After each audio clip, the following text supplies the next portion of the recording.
और मेरे सहयोगी देवेंद्र पराशर जुड़ चुके हैं। देवेंद्र, ब्रजभूषण शरण सिंह का टिकट कटना, उनके बेटे को टिकट मिलना, ये सब कुछ पहले से तय हो चुका था। जी हाँ, बिल्कुल, इसमें कोई दो राय नहीं कि ब्रजभूषण शरण सिंह चाहे जितनी भी कोशिश कर रहे थे, बीजेपी का टॉप लीडरशिप एकदम से ये तय कर चुका था कि ब्रजभूषण शरण सिंह को टिकट नहीं दिया जाएगा। लेकिन साथ साथ ये भी तय किया जा चुका था कि या तो उनकी पत्नी को टिकट दिया जाएगा या उनके छोटे बेटे को। उनके बड़े बेटे को टिकट नहीं दिया जाना था क्योंकि वो ऑलरेडी विधायक हैं। तो छोटे बेटे और पत्नी में इन दो नाम में से एक नाम ब्रजभूषण शरण सिंह को खुद चुनना था। उनकी अपनी जो कोशिश थी और बीजेपी के टॉप लीडरशिप से मिलकर उन्होंने बार बार ये समझाने की कोशिश की थी कि उनकी कोई गलती नहीं है, इसलिए पहलवानों के मामले में इसलिए उनको टिकट दिया जाना चाहिए। लेकिन ऐसा हुआ नहीं और बीजेपी का शीर्ष नेतृत्व तो बार बार ये कम्युनिकेट करता रहा कि आपको अपने परिवार में किसी और को टिकट दिलाना होगा, आपको टिकट नहीं दिया जा सकता। उसके पीछे वजह यह है कि मामला अभी कोर्ट में है, कोर्ट का निर्णय आया नहीं है, कोर्ट न जाने उनको सजा देगा या क्या करेगा। तो ऐसे में बीजेपी ये खतरा नहीं उठा सकती थी। उसके अलावा नैरेटिव को लेकर भी बहुत खराब माहौल बनता, हरियाणा में भी इसका नुकसान उठाना पड़ सकता था पार्टी को, क्योंकि हम सभी जानते हैं कि किस प्रकार से हरियाणा में ये एक बड़ा इशू बना हुआ था पहलवानों का। खासतौर पे रोहतक के इलाके की अगर बात करें तो रोहतक सोनीपत इन इलाकों में पहलवानों ने एक बड़ा नैरेटिव गढ़ा था। तो ऐसे में बीजेपी ये खतरा नहीं उठा सकती थी। दूसरी बात, ब्रजभूषण शरण सिंह का क्योंकि ग्राउंड पे बहुत असर है, उनको भी इस कदर नाराज नहीं किया जा सकता था कि वो पार्टी छोड़ दें या और समाजवादी पार्टी में चले जाएं या कहीं और चले जाएं। ऐसे सोर्सेस बार बार ये बता रहे थे कि उनके दूसरे दलों में भी बातचीत चल रही है। तो कुल मिलाकर बीजेपी एक बीच का रास्ता निकालना चाहती थी कि ताकि कोर्ट का जो मसला है वो कोर्ट के हिसाब से तय हो, नैरेटिव का जो मसला है उसमें बीजेपी के खिलाफ ना जाए और ब्रजभूषण शरण सिंह भी पार्टी के साथ बने रहें। और ऐसे में उनके छोटे बेटे को लेकर अगर बात करें तो चुनाव में उनके छोटे बेटे की सक्रियता रहती है। खासतौर पर इस बात को लेकर ज्यादा चर्चा होती है कैसरगंज में कि जो बूथ, जो इलाका ब्रजभूषण शरण सिंह के लिए टफ रहे हैं उसका मैनेजमेंट वो संभालते रहे और राजनीतिक तौर पे उसमें एक शार्पनेस की बात उनके अंदर कही जाती है।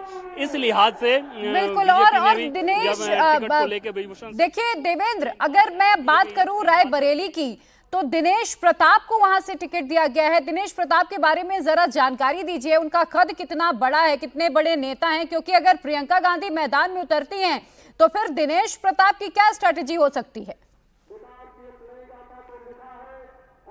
कोई बहुत सरप्राइज के तौर पे नहीं देखा जा सकता। 2010 में वो पहली बार विधान परिषद के लिए आए थे और उस लिहाज से आप देखें तो रायबरेली में कोई बड़ा नाम हो, कोई सरप्राइज नाम हो, ऐसा नहीं हुआ। रायबरेली में ये तय था कि अगर रायबरेली के किसी व्यक्ति को टिकट दिया जाएगा तो उसमें या तो दिनेश प्रताप सिंह को आप टिकट दें या फिर एक दूसरा ऑप्शन मनोज पांडे को लेकर चर्चा चलती थी। लेकिन वैसा हुआ नहीं। दिनेश प्रताप सिंह के साथ ही पार्टी गई। एक बाहरी कैंडिडेट को लेकर भी बहुत सारी अटकलबाजियां चली कि क्या बीजेपी किसी बाहरी कैंडिडेट पर विचार कर सकती है, लेकिन वैसा भी नहीं होना था।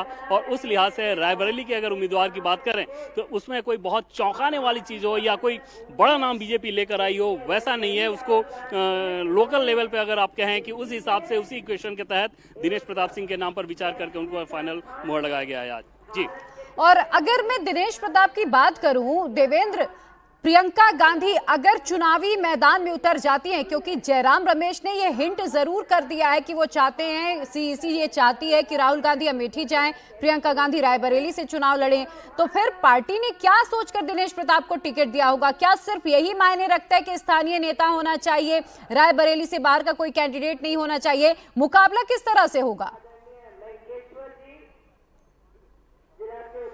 देखिए, लोकल इक्वेशन को साधते हुए बीजेपी रायबरेली में बहुत ज्यादा काम कर रही है। और आपने देखा होगा कि पिछले दिनों, पिछले कुछ सालों में कांग्रेस पार्टी के बहुत सारे लोगों ने बीजेपी जो ज्वाइन किया, तो बीजेपी की ये कोशिश थी पिछले लोकसभा चुनाव के बाद 2019 के बाद ही, जब अमेठी का फतह तो बीजेपी ने कर लिया, लेकिन रायबरेली का जब नहीं कर पाए तो उस समय से ही लोकल लेवल पे बहुत काम किया गया और कई सारे नेताओं को इधर तोड़ा गया। जैसे अदिति सिंह की आप बात कर लें तो वो अब इधर से है। तो इस तरह के बहुत सारे काम करके ग्राउंड लेवल पर एक एटमॉस्फेयर क्रिएट करने की कोशिश की गई कि अगली बार कांग्रेस पार्टी को पटका नहीं दिया जा सके। लेकिन इसमें कोई दो राय नहीं कि अगर प्रियंका गांधी, जिसके बारे में लगातार इंडिकेशन आ रहा है, अगर वो नॉमिनेशन वहां से भरती हैं तो वहां पर जो एडवांटेज वाली स्थिति की बात कही जाती है वो कांग्रेस पार्टी के लिहाज से इस रूप में रहेगा कि वो उनका गढ़ है रहा है। और इस इक्वेशन की अगर बात करें अमेठी और रायबरेली की, तो यहाँ पर आपको ये जानकर हैरानी होगी कि आमतौर पे ये इलाका वो है जहाँ पर कई सारे राजा महाराजाओं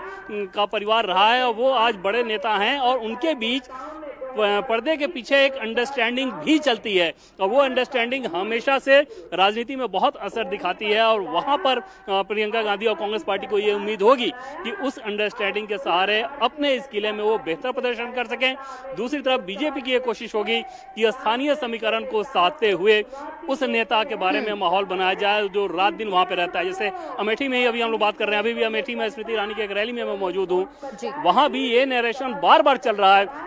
कई सारे लोग इस बात को कह रहे हैं और नेता भी इस नरेशन को दे रहे हैं कि आपको नेता ऐसा चुनना है, सांसद ऐसा चुनना है जो कि आपके बीच रहे, ना कि 5 साल में एक बार भी दर्शन ना देता हो। तो समझा जा सकता है कि अगर अमेठी में ये नरेशन है तो रायबरेली को लेकर भी उसी रूप में गढ़ा जाएगा। लेकिन जैसा कि पहले मैंने आपको बताया था कि प्रियंका गांधी एक बहुत मजबूत नाम है कांग्रेस पार्टी के लिहाज से रायबरेली में, और वहां पर बीजेपी ने किसी हाई प्रोफाइल कैंडिडेट को भेजने के बजाय स्थानीय समीकरण को साधा है।